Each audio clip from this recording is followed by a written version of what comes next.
പ്രതിസന്ധി ജീവിതത്തിൽ സംഭവിക്കുമ്പോൾ തകർന്നു പോകുന്ന അനേകം പേർ നമ്മൾക്കിടയിലുണ്ട്. അവരിൽ കുറച്ചു പേർ മാത്രമേ അതിജീവിക്കാനുള്ള ധൈര്യം കാണിക്കുന്നത്.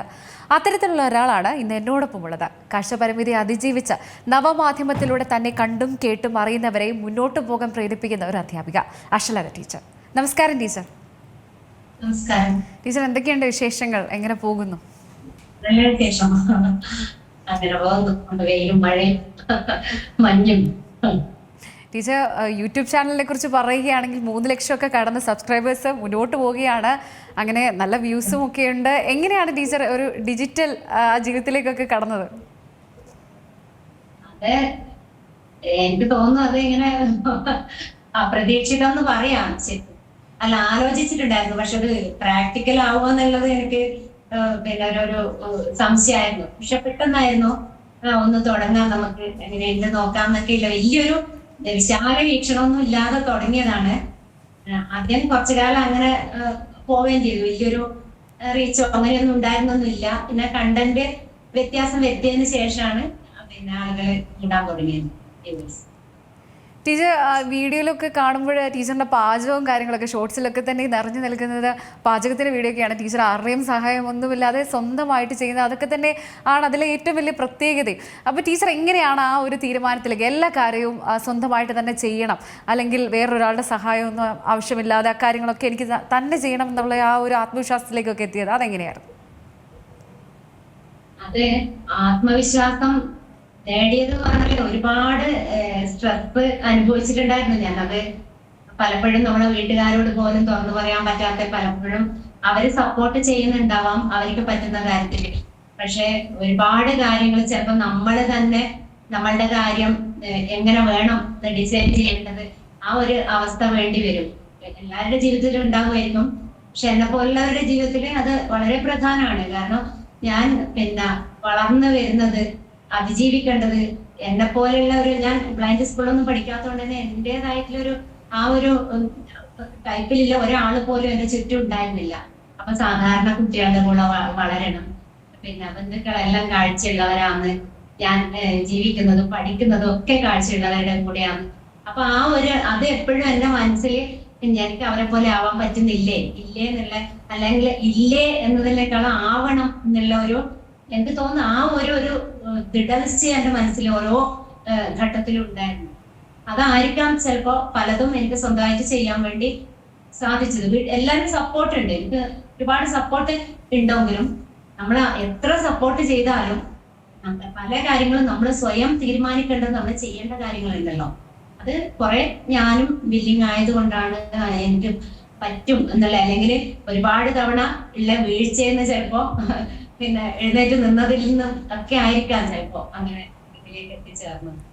ടീച്ചർ, നമ്മളിത് പറഞ്ഞു വരുമ്പോഴാണ് ടീച്ചർ പറഞ്ഞത്, അതായത് ടീച്ചർ ബ്ലൈൻഡ് സ്കൂളിലൊന്നും അല്ല പഠിച്ചത്. സാധാരണ ഒരു കുട്ടികൾ എങ്ങനെയാണോ പഠിക്കുന്നത് അതേപോലെ ആ സ്കൂളിലൊക്കെ തന്നെയാണ് പഠിച്ചത്. അത് ഒരേ സമയം വെല്ലുവിളി നിറഞ്ഞതുമാണ്, നല്ലൊരു കാര്യം കൂടിയാണ്. ടീച്ചർ എങ്ങനെയാണ് അവിടെ പഠിച്ച ആ ഒരു സമയമൊക്കെ ഓർത്തെടുക്കുന്നത്? അതേപോലെ തന്നെ മറ്റു കുട്ടികൾക്കും ആ ഒരു കാര്യം, ഇങ്ങനെ കാഴ്ചയ്ക്ക് ബുദ്ധിമുട്ട് നേരിടുന്ന കുട്ടികൾക്കൊക്കെ തന്നെ ടീച്ചർ അത് റെക്കമെൻഡ് ചെയ്യുന്നുണ്ടോ?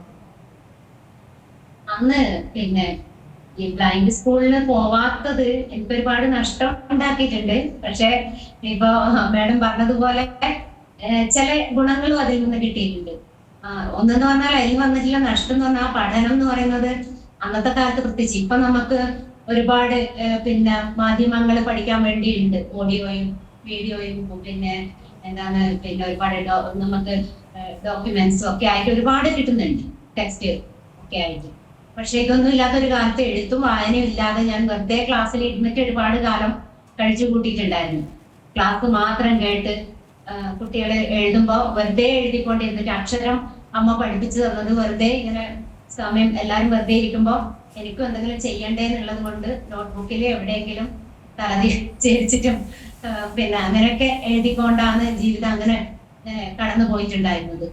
അപ്പോഴാണ് ഞാൻ എപ്പോഴും പറയുന്നത്, എൻ്റെ ഒരു അധ്യാപിക ലളിതാംബിക ടീച്ചറാണ് എല്ലാവരും പിന്നെ പഠനം എന്നുള്ള ആ ഒരു ലക്ഷ്യം പിന്നെ അതിലേക്ക് എന്നെ എത്തിച്ചത്. ബാക്കി ഞാനിങ്ങനെ വെറുതെ കുട്ടികളൊക്കെ പോയി കളിച്ചു സംസാരിച്ചു അങ്ങനെയൊക്കെ അല്ലാതെ പഠനം, സ്കൂള് എന്ന് പറയുമ്പോൾ പഠനം എന്നുള്ള ഒരു ഇതിലേക്ക് ഞാൻ ശരിക്കെത്തിയത് ടീച്ചറിന്റെ ഒരു സ്വാധീനം കൊണ്ടാണ്. കൊല്ലത്താണ് ടീച്ചർ. ഞാൻ UP ക്ലാസ്സിൽ പഠിക്കുന്ന സമയത്ത് ഒരിക്കൽ എന്റെ എക്സാം എഴുതാൻ വേണ്ടി സ്ക്രൈബായിട്ട് ആദ്യമായിട്ട് എന്റെ സ്ക്രൈബായിട്ട് വന്നത് ടീച്ചറാണ്. അപ്പൊ അതിനുശേഷം പിന്നെ 8ാം ക്ലാസ് മുതൽ ടീച്ചർ പിന്നെ ഒരുപാട് എന്നെ സപ്പോർട്ട് ചെയ്തു. ടീച്ചറുടെ കൂടെ എത്തി പഠിപ്പിച്ചു. പിന്നെ ബാക്കിയുള്ള കുറെ അധ്യാപകരും അതേപോലെ ടീച്ചറിന്റെ ആ പാതയിലൂടെ തന്നെ എന്നെ സപ്പോർട്ട് ചെയ്ത് പിന്നെ ഞാൻ അതായിരിക്കാം ചിലപ്പോ എനിക്ക് കിട്ടിയിട്ടുള്ളൊരു അടിത്തറ എന്ന് പറയുന്നത്. അല്ലെങ്കിൽ അടിത്തറയിൽ ഉപരിയായിട്ട് പ്രധാനപ്പെട്ട അതെ അടിത്തറ എന്ന് പറയുമ്പോൾ പ്രധാനമൊന്നല്ല അല്ലേ, അതാണ്. ടീച്ചർ അതുപോലെ തന്നെ ഇപ്പോൾ ഈ ഒരു ആധുനിക ലോകത്ത് നമ്മളെ ഒരുപാട് സഹായിക്കുന്നുണ്ട്. പ്രത്യേകിച്ച് ഈ ടെക്നോളജിയൊക്കെ അത്ര അഡ്വാൻസ് ആയിരിക്കും. അടക്കമുള്ള കാര്യങ്ങളൊക്കെ നമ്മൾ ഇന്ന് നിത്യജീവിതത്തിൽ വളരെ ഉപയോഗിക്കുന്നതാണ്. ടീച്ചറിന് അത് വളരെ സഹായമാണ്. ടീച്ചർ തന്നെയാണ് ഈ യൂട്യൂബിൽ കമൻറ്റുകൾക്കൊക്കെ തന്നെ മറുപടി നൽകുന്നത്. അതുപോലെ തന്നെ ടീച്ചർ ഫോൺ ഉപയോഗിക്കുമ്പോൾ ടോക്ക് ബാക്ക് സിസ്റ്റം ഉണ്ട്. അങ്ങനെ ഒരുപാട് സൗകര്യങ്ങളുണ്ട്. ടീച്ചറിന് ആ ഒരു സൗകര്യങ്ങളും ഉപയോഗിച്ചിട്ടുണ്ട്. ഇതിനു മുമ്പ് അതൊന്നും ഇല്ലാത്ത ഒരു കാലഘട്ടത്തിലും ടീച്ചർ ജീവിച്ചിട്ടുണ്ട്. അപ്പോൾ അത് തമ്മിലുള്ള ആ ഒരു വളരെ വലിയൊരു വ്യത്യാസമുണ്ട്. അതൊക്കെ എങ്ങനെയാണ് ടീച്ചർ ഇപ്പോൾ ഓർക്കുന്നത്? അല്ല, അന്ന് പിന്നെ നമ്മള് റേഡിയോ, ടാപ്പ് റെക്കോർഡർ, TV ഇത് ഞങ്ങൾക്ക് ഉപയോഗിക്കാൻ പറ്റുമായിരുന്നു, ബ്ലൈൻഡ് ആയിട്ടുള്ള ആളുകൾക്കും. കാരണം ഒരുപാട് ചാനലൊന്നും ഇല്ലാതെ ഉള്ള സമയത്ത് വെറുതെ ഓൺ ചെയ്യാ ഓഫ് ചെയ്യാന്നൊക്കെ ഉള്ളത് മാത്രമേ അന്ന് TV-യിൽ ഉണ്ടായിരുന്നുള്ളൂ. പിന്നെ കുറെ സ്വകാര്യ ചാനലുകൾ വന്നതിന് ശേഷം പിന്നെ റിമോട്ടിലും നമുക്ക് ഏകദേശം വൈകാട്ടി ഇന്ന നമ്പർ ഇന്ന ബട്ടൺ ഞെക്കി കഴിഞ്ഞാൽ ഇന്ന പൊസിഷൻ വെച്ചിട്ട് ചെയ്തു കഴിഞ്ഞാൽ പറ്റും എന്നുള്ള ആ ഇതിലായിരുന്നു. പിന്നെ അതുപോലെ റേഡിയോ ആണെങ്കിൽ ബ്ലൈൻഡിന് ഏറ്റവും ബ്ലൈൻഡ് ഫ്രണ്ട്ലി ആയിട്ടുള്ള ഒരു മാധ്യമമാണ് റേഡിയോ, ടേപ്പ് റെക്കോർഡർ, ഇതൊക്കെ ഉപയോഗിക്കാൻ പറ്റുമായിരുന്നു അന്ന്. പക്ഷെ അന്ന് പത്രം വായിക്കാൻ എനിക്ക് പറ്റുന്നുണ്ടായിരുന്നില്ല. അതായിരുന്നു ഏറ്റവും വലിയൊരു പരിമിതി എന്ന് പറയാൻ പറ്റുന്നത്. പത്രവും അന്നത്തെ മാസികകളും ഒക്കെ ഉണ്ടായിരുന്നു. പക്ഷെ അതിൽ നിന്നെല്ലാം പുസ്തക വായന ഇതിൽ നിന്നൊക്കെ ഞാൻ പിന്തള്ളപ്പെട്ടിട്ടുണ്ടായിരുന്നു. പിന്നെ ഇപ്പോ എന്ന് പറഞ്ഞാല് ഏകദേശം പിന്നെ എക്സൈറ്റഡ് ആയിട്ടുള്ള ആളുകൾ ഉപയോഗിക്കുന്ന എല്ലാ കാര്യങ്ങളും ഞാനിപ്പോ ശരിക്കും പറഞ്ഞാൽ ഞാൻ അത്രയൊന്നും വലിയ ഇതൊന്നുമല്ല. എന്റെ ആവശ്യത്തിനുള്ള മാത്രമേ ഞാൻ ചെയ്യുന്നുള്ളൂ. പക്ഷെ ഏകദേശം എല്ലാം ഈ കമ്പ്യൂട്ടറും മൊബൈൽ ഫോണും എല്ലാം കലക്കി കുടിച്ചിട്ടില്ല ബ്ലൈൻഡ് ആയിട്ടുള്ള ഒരുപാട് ആളുകൾ, എനിക്കറിയുന്ന ഒരുപാട് ആളുകൾ ഇന്ന് ഉണ്ട്. അപ്പൊ ടെക്നോളജി എന്ന് പറഞ്ഞാല് ഏറെ കുറെ ബ്ലൈൻഡിന് ഇന്ന് ഈ ഓഡിയോ സപ്പോർട്ട് ഇട്ടിട്ട് എല്ലാം ആക്സെപ്റ്റബിൾ ആണ്. വീഡിയോ എഡിറ്റിംഗ് മാത്രമേ അധികം ആരും ചെയ്യാറുണ്ട്. ബാക്കി ഓഡിയോ എഡിറ്റിംഗ് ബാക്കിയെല്ലാം ഇന്ന് ചെയ്യാൻ വേണ്ടി പറ്റുന്നുണ്ട്. ഒരു അധ്യാപികയായ ആശലത ടീച്ചർ, ചില ആളുകൾക്കൊക്കെ തന്നെ അറിയാത്ത ആളുകൾക്കൊക്കെ സംശയം കാണും. പ്രത്യേകിച്ച് ഒരു കാഴ്ചയ്ക്ക് ബുദ്ധിമുട്ട് നേടുന്ന ഒരു വ്യക്തി എങ്ങനെയായിരിക്കും ക്ലാസ്സിൽ ഇത്രയും വരുന്ന കുട്ടികളെ പഠിപ്പിക്കുക എന്നുള്ളൊരു സംശയമൊക്കെ സ്വാഭാവികമായിട്ടും അറിയാത്ത ആളുകൾക്കുണ്ട്. ഇപ്പം എന്നെക്കുറിച്ചൊക്കെ പറയുകയാണെങ്കിൽ എനിക്കൊരു അധ്യാപിക ഉണ്ടായിരുന്നു, ധന്യ മിസ്സ്. അപ്പം മിസ്സ് പഠിപ്പിക്കുന്ന ക്ലാസ്സിലിരിക്കുമ്പോൾ മിസ്സ് വളരെ ഉച്ചത്തിലാണ് സംസാരിക്കുന്നത്. ക്ലാസ്സിൻ്റെ എല്ലാ കോർണറിലും കേൾക്കുമ്പോൾ അതുപോലെ തന്നെ മിസ് ഇങ്ങനെ പഠിപ്പിക്കുമ്പോൾ ഓരോരുത്തരുടെ പേരെടുത്ത് പറയും, മേഘ, അനാമിക എന്നൊക്കെ പറഞ്ഞ് എല്ലാവരും എടുത്ത് വിളിക്കും. നമ്മളവിടെ ക്ലാസ്സിലുണ്ടോ അല്ലെങ്കിൽ ശ്രദ്ധിക്കുന്നുണ്ടോ എന്നറിയാം. അതേപോലെ നമ്മളെ കൊണ്ട് വായിപ്പിക്കും. അങ്ങനെ ഒരുപാട് ടീച്ചറിൻ്റെ ഓരോ ടാക്ടിക്സ് ഉണ്ടായിരുന്നു. അതുപോലെ തന്നെ ആശ ടീച്ചറിൻ്റെ അതുപോലത്തെ ടെക്നിക്കും അല്ലെങ്കിൽ ടീച്ചറിൻ്റെ ഒരു അധ്യാപന രീതി അതെങ്ങനെയാണ്? ഒരു അധ്യാപിക, ഞാൻ പ്രൈമറി സ്കൂളിൽ ഒരു 13 വർഷം പഠിപ്പിച്ചിട്ടുണ്ട്. അപ്പോ പിന്നെ ശരിക്കും എന്റെ ജീവിതത്തിൽ ഞാൻ ഏറ്റവും കൂടുതൽ ഒരു അധ്യാപിക എന്നുള്ള രീതിയിൽ എനിക്ക് കോൺട്രിബ്യൂട്ട് ചെയ്യാൻ പറ്റിയിട്ടുള്ളത് 11 വർഷമാണ്. കാരണം കരിക്കുലറും എക്സ്ട്രാ കരിക്കുലറും ആയിട്ടുള്ള എല്ലാ കാര്യങ്ങളിലും എനിക്ക് സ്കൂളിൽ ഇടപെടാൻ വേണ്ടി പറ്റിയിട്ടുണ്ട്. പിന്നെ ഈ പറഞ്ഞ പോലെ തന്നെ എഴുത്ത് വായന എന്നുള്ളത് ഞാൻ ബ്രെയില് പഠിച്ചിട്ടുണ്ട്. കുറെ വൈകിട്ടാണ് പഠിച്ചത്. പിന്നെ ഞാനൊരു 9-1 അതായത് ടെമ്പററി ആയിട്ട് വർക്ക് ചെയ്യുന്ന സമയത്ത് കുറച്ചു കാലം ബ്രെയിൽ ബുക്ക് ഉപയോഗിച്ച് പഴയ മെത്തേഡിലായിരുന്നു അന്ന് പഠിപ്പിക്കേണ്ടത്. അപ്പൊ ഈ പുസ്തകം വായന, മോഡൽ റീഡിങ് അങ്ങനെയൊക്കെ വേണമല്ലോ ഇംഗ്ലീഷ് മലയാളത്തിലൊക്കെ. അതൊക്കെ പിന്നെ ഞാൻ ബ്രെയിൽ ബുക്ക് ഉപയോഗിച്ചിട്ടാണ് ചെയ്തു കൊടുത്തിട്ടുണ്ടായത് ചെറിയ കുട്ടികൾക്ക്. പക്ഷെ പിന്നെ മെത്തേഡ് മാറി. ഇപ്പൊ ഡീപപ്പ് ഒക്കെ വന്ന സമയത്ത് പിന്നെ നമ്മള് വായിച്ചു കൊടുക്കുന്നതിനേക്കാളും കുറച്ച് വലിയ കുട്ടികളെ കൊണ്ട് നമ്മൾ വായിപ്പിക്കുക, കുട്ടികളെ അതിലേക്ക് എത്തിക്കുക എന്നുള്ളത് ആ ഒരു മെത്തേഡ് എനിക്ക് തോന്നുന്നു എന്നെ പോലെയുള്ള അധ്യാപകർക്ക് ഒരുപാട് പ്രയോജനപ്രദമായിരിക്കും. കുട്ടികൾക്ക് എന്നുള്ള പോലെ തന്നെ അധ്യാപകർക്കും, ബ്ലൈൻഡ് ആയിട്ടുള്ള അധ്യാപകർക്കും ആ ഒരു മെത്തേഡ് കുറെയൊക്കെ ആശ്വാസകരം. പ്രത്യേകിച്ച് ഞാൻ പറഞ്ഞ ബ്രെയില് ഞാൻ അത്ര ഒരു സ്പീഡ് അല്ലാത്തൊരു കാലഘട്ടം, അത്ര ഫ്ലുവന്റ് അല്ലാത്തൊരു കാലത്ത് എനിക്ക് ആ ഒരു മെത്തേഡും പിന്നെ അതുപോലെ കുട്ടികളെ വെച്ചിട്ട് തന്നെ ഞാൻ കുട്ടികൾക്ക് ഞാൻ പ്രിപ്പയർ ചെയ്തിട്ട് ഇപ്പോഴും ഞാൻ അങ്ങനെയാണ്. എപ്പോ ക്ലാസ്സിൽ പോകുന്നുണ്ടോ ഞാൻ പ്രിപ്പയർ ചെയ്യാണ്ട് ക്ലാസ്സിൽ പോകില്ല. അപ്പൊ പിന്നെ അന്ന് ഇതേപോലെ ഞാൻ പ്രിപ്പയർ ചെയ്യും. പക്ഷെ ഞാൻ കുട്ടികളിൽ നിന്നും കുറെ കാര്യങ്ങൾ എനിക്ക് വായിക്കാൻ പറ്റാത്ത ജനറൽ ആയിട്ടുള്ള കാര്യങ്ങളൊക്കെ ഞാൻ കുട്ടികളെ ഉപയോഗിച്ചിട്ടും പിന്നെ കിട്ടിയിട്ടുണ്ട്, എനിക്ക് കിട്ടിയിട്ടുണ്ട്. അത് കുട്ടികൾക്കും പ്രയോജനപ്രദമായിട്ടുണ്ട്. അപ്പൊ ഇപ്പൊ ഞാൻ +2 പഠിപ്പിക്കുന്നത്. സോഷ്യോളജിയാണ് ഇപ്പൊ പഠിപ്പിക്കുന്നത്. PSC വഴി തന്നെയാണ് +2 കയറി. ഇപ്പൊ 15 വർഷം കഴിഞ്ഞു. ഇപ്പൊ പിന്നെ വലിയ കുട്ടികളെയാണ്.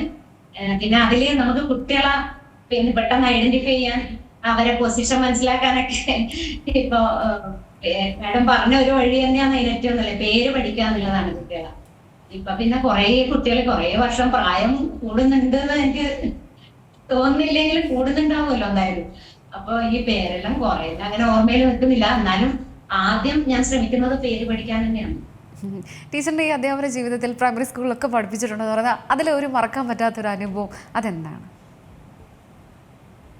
മറക്കാൻ പറ്റാത്ത അങ്ങനെ ഞാൻ പറഞ്ഞില്ല, എല്ലാം മറക്കാൻ പറ്റാത്ത അനുഭവങ്ങൾ തന്നെയായിരിക്കും. എനിക്ക് തോന്നുന്നു ഓരോ വർഷവും നമുക്ക് അങ്ങനെ ഒരു മറക്കാൻ പറ്റാത്ത അനുഭവം എന്ന് പറയാൻ ഉണ്ടാവും.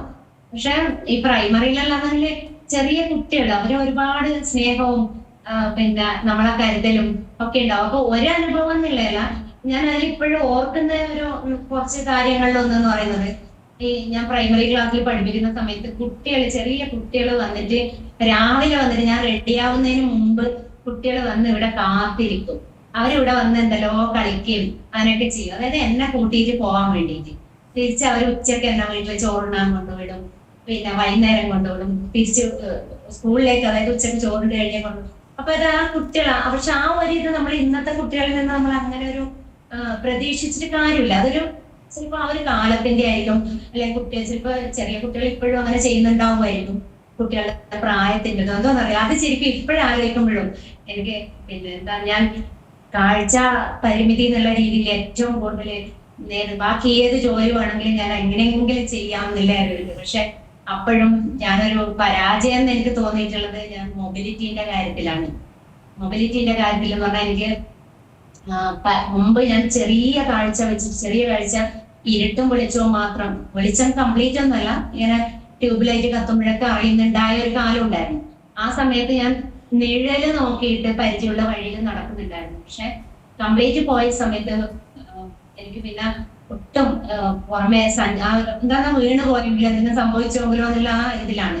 അപ്പൊ ഈ കുട്ടികളെ ഇങ്ങനെ കൊണ്ടുപോകുമ്പോ ഒരു ദിവസം ഞങ്ങളെ സ്കൂളില് സബ് ജില്ലാ യൂത്ത് ഫെസ്റ്റിവൽ നടക്കുന്ന സമയത്ത് ഞാൻ ആരെയോ കൂടെ പോയതാണ്. ഏതോ ഒരു പിന്നെ ഓഡിയൻസിൽ ഏതൊരു പിന്നെ മത്സരം നടക്കുന്നതിന്റെ ഓഡിയൻസിന്റെ കൂട്ടത്തിൽ. അപ്പൊ എന്റെ കൂടെ വന്നവര് വേറെ എന്തിനോ കൂടി പോയി.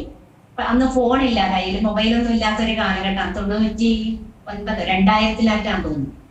അപ്പൊ എനിക്ക് അവിടെ ഇരുന്ന് മടുത്തു, പോവണം. പക്ഷെ ആരും പിന്നെ പരിസരത്ത് ആരോട് ചോദിക്കണ്ടില്ല. കുറെ ചെറിയ കുട്ടികളെ ശബ്ദം മാത്രം, വേറെ സ്കൂളിൽ നിന്നെല്ലാം വന്ന കുട്ടികളാന്ന് തോന്നി. ഇന്നത്തെ പോലെ ഇന്ന് വേണമെങ്കിൽ അടുത്തുള്ളവരെ വിളിക്കാനൊരു ധൈര്യമുണ്ട്, എന്നെ ഒന്ന് കൊണ്ടുവിടുക, ഞാനിങ്ങനെയാണെന്ന് പറയാനില്ല.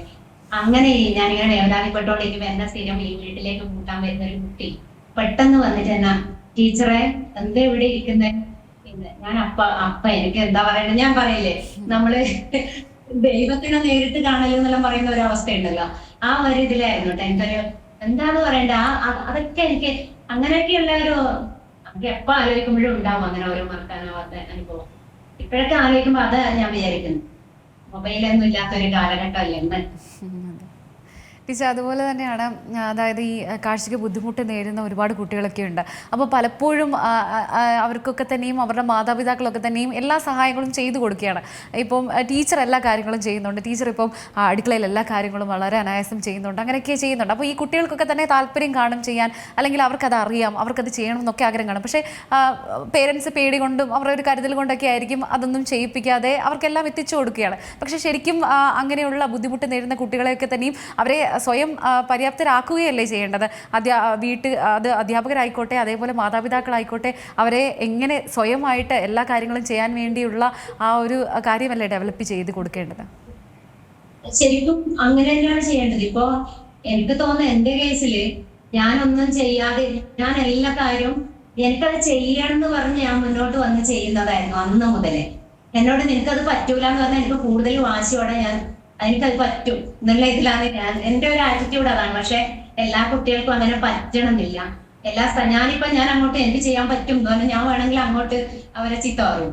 പക്ഷെ എല്ലാ കുട്ടികൾക്കും ആ ഒരു ധൈര്യം വേണമെന്നില്ല. എല്ലാ കുട്ടികൾക്കും അങ്ങനെയുള്ള ഒരു സാഹചര്യം വീട്ടിൽ കിട്ടണമെന്നില്ല. ശരിക്കും നമ്മള് പിന്നെ സപ്പോർട്ട് എന്ന് പറഞ്ഞു കഴിഞ്ഞാല് എല്ലാ കാര്യം ചെയ്തു കൊടുക്കുക എന്നുള്ളതല്ല അവിടെ വേണ്ട. അവരെ കൊണ്ട്, അതായത് ഒരമ്മ ഒരു കുട്ടിക്ക് അവര് ഡ്രസ്സ് കഴുകി കൊടുക്കുന്നുണ്ടെങ്കിൽ ആദ്യം കഴുകി കൊടുക്കുക. പിന്നെ അമ്മേന്റെ അസാന്നിധ്യത്തിലും അല്ലെങ്കിൽ അമ്മേന്റെ സാന്നിധ്യത്തിലും കുട്ടി അത് സ്വയം ചെയ്യണം എന്നുള്ള ഒരു ഇതാണ് വേണ്ട. പക്ഷെ ഇപ്പൊ പൊതുവെ ഈ ഇത് അല്ലാത്ത കുട്ടികൾക്കും എല്ലാം പിന്നെ പാരന്റ്സ് ചെയ്തു കൊടുക്കുന്ന ഒരു ടെൻഡൻസിയാണ് ഇപ്പൊ എല്ലാവർക്കും ഉള്ളത്. അപ്പൊ അതനുകരിച്ചിട്ട് വിഷ്വലി ഇമ്പയർഡ് ആയിട്ടില്ല അവർ പണ്ട് മുതലേ അങ്ങനെയാണ്. ഇപ്പൊ എനിക്ക് തോന്നുന്നു ഒന്നുകൂടി. പക്ഷെ മാറ്റം കുറെ പിന്നെ പാരന്റ്സ് എന്നെ കോണ്ടാക്ട് ചെയ്തിട്ടുണ്ട് ഇൻസ്റ്റാഗ്രാം വഴി, പിന്നെ പേഴ്സണലായിട്ട് കോണ്ടാക്ട് ചെയ്തിട്ട് കുട്ടികളും അതുപോലെ നമുക്ക് ഒരുപാട് കോൺഫിഡൻസ് തരുന്നുണ്ട് ടീച്ചറെ. അതുപോലെ എന്റെ കുട്ടിക്കും ഇതുപോലെ ചെയ്യാൻ പറ്റും. ചെറിയ കുട്ടികളുടെ 2 വയസ്സിലെ കുട്ടികളുടെ 1 വയസ്സിലെ കുട്ടികളുടെ പാരന്റ്സ് ഒക്കെ വിളിച്ചിട്ട് എന്നോട് പറയും വീഡിയോ കാണുമ്പോൾ ഒരു ആശ്വാസമാണ്, എന്തെങ്കിലും എന്റെ കുട്ടിക്കും ചെയ്യാൻ പറ്റും എന്നുള്ള ഒരു ധൈര്യം തോന്നുന്നുണ്ട് എന്നൊക്കെ പറയുമ്പോ എനിക്ക് ഒരുപക്ഷെ എന്താണ് എത്രയോ അംഗീകാരം, ഏറ്റവും വലിയ അംഗീകാരമായിട്ട് ഞാൻ കരുതുന്നത് അവര് ചിലപ്പോ 4 or 5 പേര് എനിക്ക് അങ്ങനെ തന്നിട്ടുള്ള ആ അവരുടെ മെസ്സേജ് ആയിരുന്നു. ടീച്ചർ അതുപോലെ തന്നെ കാഴ്ചയ്ക്കൊക്കെ തന്നെ വെല്ലുവിളികൾ നേടുന്ന അല്ലെങ്കിൽ ശാരീരികമായിട്ടൊക്കെ തന്നെ ബുദ്ധിമുട്ട് നേടുന്ന ആളുകളെയൊക്കെ തന്നെയും മറ്റൊരാൾ കാണുമ്പോഴൊക്കെ തന്നെയും പലപ്പോഴും അവരൊരു സഹതാപത്തോടെയോ അല്ലെങ്കിൽ ചിലപ്പം ചില ആളുകളൊക്കെ കാണാം അങ്ങനെയുള്ള വ്യക്തികളൊക്കെ കാണുമ്പോൾ ഇരുന്ന് കരയുകയൊക്കെ ചെയ്യും. ശരിക്കും അങ്ങനത്തെ കാര്യങ്ങൾ നിങ്ങൾ എന്താണ് ആഗ്രഹിക്കുന്നത്? ഒരു സഹതാപമാണോ വേണ്ടത്, അല്ലെങ്കിൽ ഇങ്ങനെയുള്ള വ്യക്തികളെ ഒരു സഹതാപത്തോടെയാണോ കാണേണ്ടത്, അതോ എങ്ങനെയാണ്? ടീച്ചറിന് എന്താണ് തോന്നുന്നത്? പ്രത്യേകിച്ച് ടീച്ചറിനെ അല്ലെങ്കിൽ ഒരാളെ കാണുകയാണെങ്കിൽ അവരുടെ അവസ്ഥ ഓർത്ത് കരയുകയും അങ്ങനെയൊക്കെ ചെയ്യുന്ന വ്യക്തികളൊക്കെ കാണുമ്പോൾ ടീച്ചറിന് എന്താണ് തോന്നുന്നത്? അയ്യോ, അത് നമ്മളുടെ ആ വൈഷമ്യത്തിന് അല്ലെങ്കിൽ കുടുംബത്തിന്റെ വൈഷമ്യത്തിന് ഒന്നുകൂടി കൂട്ടാൻ മാത്രമേ ഈ സഹതാപം എന്നുള്ളത് കൊണ്ട് പിന്നെ എന്താണ് കിട്ടുള്ളൂ. ശരിക്കും എമ്പതിയാണ് വേണ്ടത്. ഇപ്പൊ ഞാൻ പറഞ്ഞ പോലെ ആ കുട്ടി എന്റെ അടുത്തേക്ക് വന്നിട്ടുള്ളത്, നേരത്തെ ഞാൻ പറഞ്ഞ കുട്ടി എന്റെ അടുത്തേക്ക് വന്നിട്ടുള്ളത് എന്റെ കൈ പിടിക്കാനാണ്. ടീച്ചറുടെ എവിടെ പോകണമെങ്കിലും വരാമെന്നുള്ള ഇതാണ്. അതാണ് എമ്പതി. അല്ലാതെ അയ്യോ ടീച്ചറെ ഇവിടെ ഒറ്റക്കായോ എന്ന് പറഞ്ഞിട്ട് ഒരാൾ പോകുന്നതും ടീച്ചറുടെ ഇവിടെ പോകേണ്ടതും നമ്മളെ കൈ പിടിക്കുന്നതും തമ്മിൽ വ്യത്യാസം ഉണ്ടല്ലോ. അപ്പൊ ഇത് നമ്മളുടെ ആത്മവിശ്വാസം കുറക്കും. കാരണം നമ്മൾ നിങ്ങൾക്കൊന്നും ചെയ്യാൻ, അയ്യോ ഒന്നും പറ്റുന്നില്ലല്ലോ, അയ്യോ പാവം എന്ന് പറയുന്ന ഒരു പ്രതികരണം എനിക്ക് തോന്നുന്നു ഒരു പരിമിതി അനുഭവിക്കുന്ന ഒരാളും അല്ലെങ്കിൽ അവരുടെ ഫാമിലിയും താല്പര്യപ്പെടുന്ന ഒരു കാര്യമല്ല. അപ്പൊ എന്റെ പിന്നെ ഫ്രണ്ട്സ് ഒക്കെ, എനിക്കിപ്പോ അത് പറയാതിരിക്കാൻ പറ്റില്ല, എന്റെ ഫാമിലിയിൽ ഒരു പക്ഷെ അവരെനിക്ക് ഇങ്ങോട്ട് തരുന്നത് പോലെയോ അതിലുപരിയായിട്ട് ഞാൻ അങ്ങോട്ട് തിരിച്ചു കൊടുക്കുന്നുണ്ട്.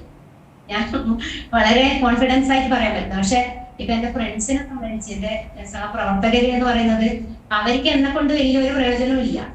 പക്ഷെ അവരെന്നെ ഇതേപോലെയാണ്. അവരുടെ ആ ഒരു കരുതല്, എവിടെയെങ്കിലും യാത്ര പോകുമ്പോഴും സ്കൂളിൽ നിന്നാണെങ്കിലും എന്താ പറയാ, അവർക്ക് സഹതാപമൊന്നുമില്ല. അങ്ങനത്തെ ഒരു സഹതാപം എന്ന് പറഞ്ഞാൽ എനിക്ക് അവിടുന്ന് ഒരാളെ ഭാഗത്തുനിന്ന് കിട്ടില്ല. പക്ഷെ അവർക്ക് എനിക്ക് എവിടെയാണോ ആവശ്യം അവിടെ അവരുടെ സപ്പോർട്ട് കിട്ടും. അപ്പൊ നമ്മളെ വീട്ടിൽ നിന്നല്ല, നമ്മളുടെ ജോലി സ്ഥലമായിക്കോട്ടെ അല്ലെങ്കിൽ നമ്മൾ പഠിക്കുന്ന സ്ഥലമായിക്കോട്ടെ, സമൂഹത്തിൽ എവിടെയായിക്കോട്ടെ, ആ ഒരു എമ്പതിയാണ് അല്ലെങ്കിൽ അനുതാപമാണ് സമൂഹത്തിന്റെ ഭാഗത്തുനിന്ന് എനിക്ക് വേണ്ടത്.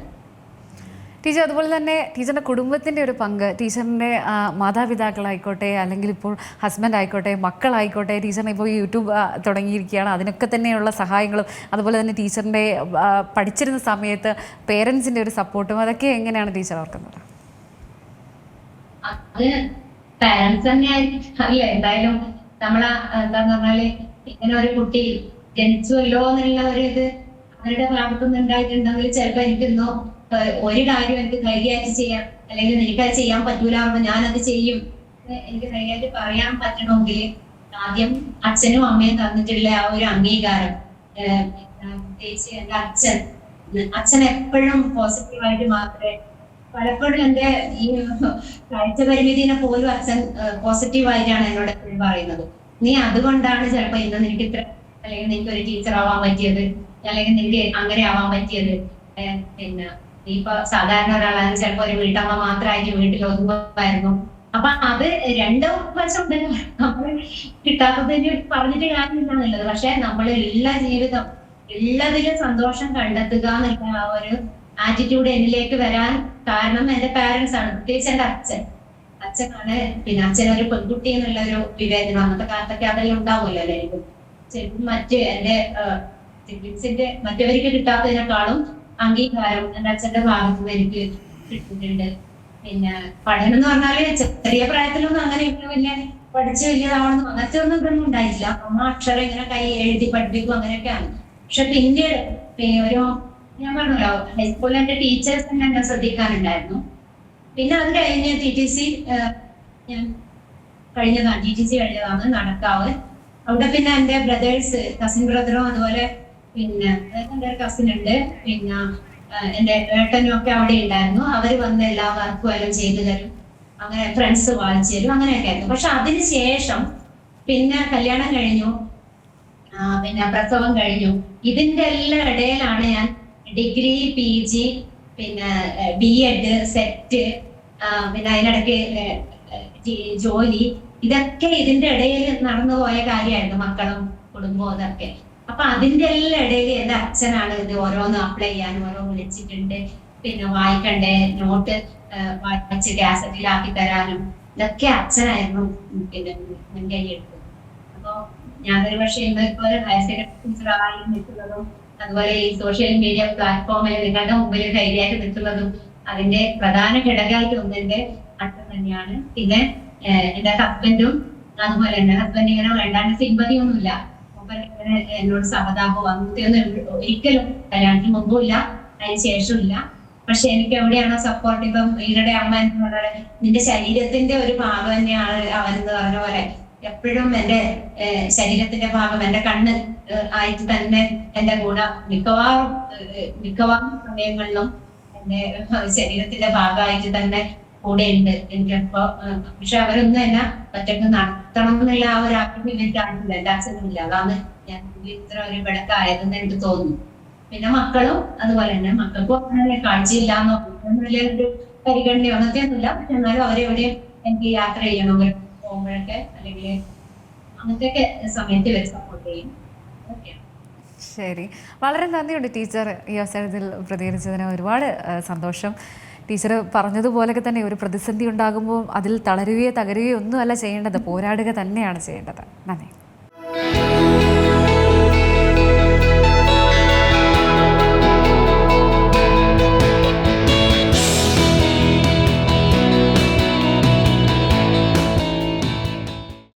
ഏറ്റവും പുതിയ വാർത്തകളും വിശേഷങ്ങളും വിരൽ തുമ്പിലറിയാൻ സീ മലയാളം ന്യൂസ് എല്ലാ ഡിജിറ്റൽ പ്ലാറ്റ്ഫോമുകളിലും ലഭ്യം.